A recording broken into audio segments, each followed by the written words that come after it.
Самые известные минские дома с малогабаритными квартирами находятся на улице Чегладзе. По виду они напоминают обычные пятиэтажные хрущевки с уменьшенными окнами в кухнях. Изнутри дом встречает нас длинным коридором, по бокам которого расположены 12 квартир. Каждая из них однокомнатная площадью чуть больше 20 квадратов. Этакая переходная фаза между общежитием и многоквартирным домом. В одной из 12 ячеек живут герои нашего видео.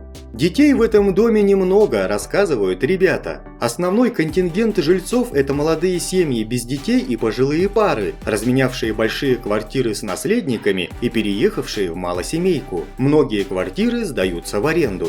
Ольга и Андрей переехали сюда 2 года назад. До этого ребята жили вместе с родителями девушки и огромным голубоглазым псом породы хаски. Собака переехала в микроквартиру в качестве приданого.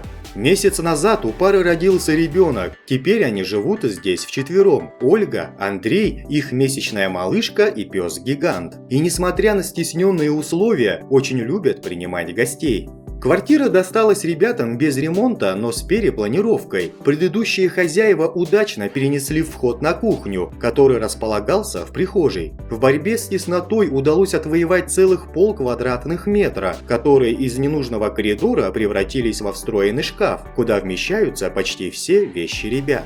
После свадьбы мы сразу переехали сюда жить, но захотелось освежить обстановку. Стали снимать обои, а за ними следом упала штукатурка, рассказывает Андрей. Так мы поняли, что без капитального ремонта в этих стенах не обойтись. Продали старую машину и потихоньку взялись за переделку.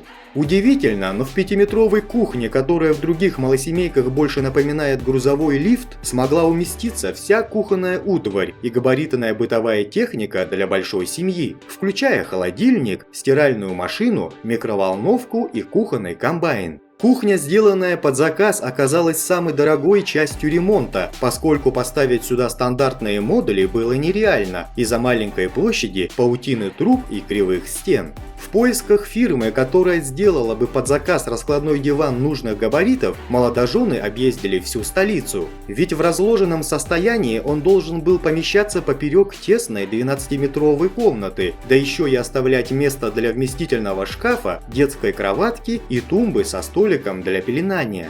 В ванной ребята тоже задумали переделать все под ноль, но пока копят деньги. Поскольку дочь родилась всего месяц назад, сейчас не до масштабных переделок в санузле. Несмотря на стесненные условия, квартира Ольги и Андрея совершенно не похожа на Ноев ковчег. У ребят шокирующе мало вещей. Все детское хранится в комоде рядом с кроваткой, а взрослое в небольшом шкафу рядом с диваном. В прихожей находится вся обувь, верхняя одежда, игрушки, поводок для собаки и хозяйственный инвентарь. В кухонном шкафчике рядом с гречкой даже нашлось место для ноутбука. Не считая верхней одежды, все вещи Андрея умещаются на одной полке. Ольге хватает 2 полок и пары вешалок. Даже застекленный балкон в квартире выглядит почти пустым. Кроме картошки и лука, ребята там почти ничего не хранят. Вчетвером на 20 квадратах кого-то в таких условиях замучает клаустрофобия, но Ольгу и Андрея микроквартира вполне устраивает, и переезжать в ближайшее время они не планируют. А если и накопят денег на расширение, то скорее потратят их на строительство собственного дома за городом, чем на покупку квартиры в многоэтажке.